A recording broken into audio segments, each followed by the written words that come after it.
الحمدللہ رب العالمین والصلاة والسلام علی اشرف الانبیاء والمرسلین اما بعد فاعوذ باللہ من الشیطان الرجیم بسم اللہ الرحمن الرحیم اللہم صلی وسلم وبارک علی سیدنا و مولانا محمد وعلی آلہ وصحبہ وبارک وسلم رب اشرح لی صدری ویسر لی امری واحلل عقدۃ من لسانی یفقہوا قولی آمین یا رب العالمین۔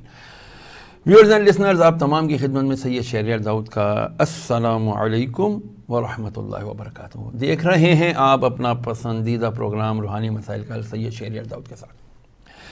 گزشتہ کل میں نے آپ کی خدمت میں کچھ معروضات پیش کی تھیں کہ کیا وجہ ہے کہ ہمارے معاشرے کے اندر لڑکیوں کی عمریں بڑھتی ہی چلی جاتی ہیں مگر ان کے لیے رشتے آتے بھی ہیں تو بڑے ہی عجیب انداز سے، اور جن کے رشتے آتے آتے گزرتے چلے جاتے ہیں یہاں تک کہ لڑکی کے سر کے بالوں میں چاندی چمکنے لگ جاتی ہے، یعنی اس کی عمر ڈھلکنا شروع ہو جاتی ہے۔ پھر اس کے لیے دوسری شادی کے خواہش مند حضرات یا پہلی بیوی کو طلاق دے کر یا پہلی بیوی سے خوشیاں حاصل نہ ہونے کی بنا پر دوسری شادی کے خواہش مند حضرات موٹے موٹے گنجے گنجے بھدے بھدے مردوں کے رشتے پھر آنا شروع ہو جاتے ہیں۔ I'm very sorry to say these words but let me address this problem of our society. Yes, یہ ایک بہت سیریس ہماری سوسائٹی کا پرابلم ہے جسے ہمیں ایڈریس کرنا پڑے گا اور ہمیں اس کے اوپر بات کرنی پڑے گی اور ہمیں اس کا سولیوشن نکالنا پڑے گا۔ What does Islam says about this? دین ہماری ہر معاملے میں رہنمائی کرتا ہے۔ ہمارے آقا علیہ السلام کا سب سے پہلا رشتہ ظاہری حیات طیبہ کے 25 باریں آقا علیہ السلام ملاحظہ فرما چکے، امی خدیجہ الکبریٰ رضی اللہ تعالیٰ عنہ کا رشتہ آیا۔ Note this point. پھر آقا علیہ السلام نے خود کئی صحابہ کرام علیہم رضوان کے لیے فرمایا کہ تم اپنی بیٹی کا رشتہ فلانے صحابی کے ساتھ کر دو، جاؤ اپنی بیٹی کا رشتہ فلانے کے گھر پہ لے کر جاؤ۔ یہاں تک ایک صحابی حضرت عبداللہ اسود رضی اللہ تعالیٰ عنہ کا بہت خوبصورت واقعہ میں عرض کرنا چاہوں گا کہ ایک دن ایک حضرت صحابی تھے، حبشی تھے، سیاہ فام، آ کے حضور نبی کریم علیہ السلام کی بارگاہ میں بیٹھے رو رہے ہیں۔ آقا نے پوچھا، اے میرے محبوب، اے میرے پیارے دوست، میرے ساتھی، کیوں روتے ہو؟ عرض کی، یا رسول اللہ، جہاں بھی رشتہ ڈالتا ہوں اپنی کالی رنگت کی بنا پر میں دھتکار دیا جاتا ہوں۔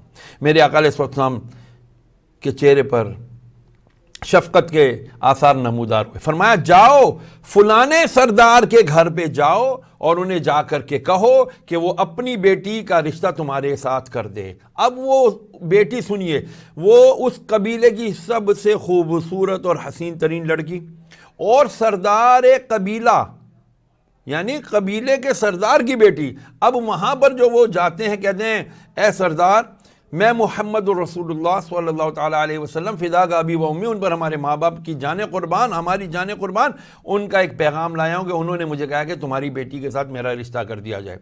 سردار حیران پریشان، قبل اس کے کہ ابھی وہ کوئی جواب دیتا کہ بھائی میں تمہیں ہاں کرتا ہوں یا نہ کرتا ہوں، اندر سے پیغام آتا ہے بیٹی کی طرف سے، بابا جان اندر تشریف لائیے۔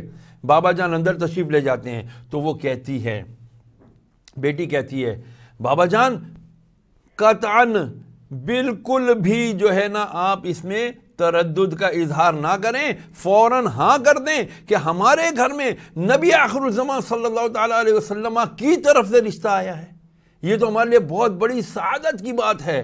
باپ نے کہا، بیٹا وہ حبشی، فرمایا کچھ بھی نہیں جانتی میں جانتی ہوں محمد رسول اللہ کو صلی اللہ تعالیٰ علیہ وسلم۔ دیکھا آپ نے آقا علیہ السلام کے فرامین پر اپنی جانیں، اپنے اعمال، اپنے افعال، اپنے کردار سے پریکٹیکیلٹی کے ساتھ عمل کر کے دکھا دیا۔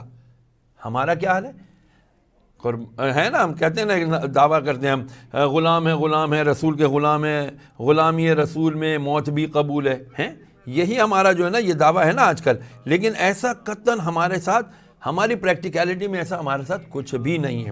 اچھا، اب ہم کہہ رہے ہیں کہ آئیے ہماری ساتھ بات کیجئے.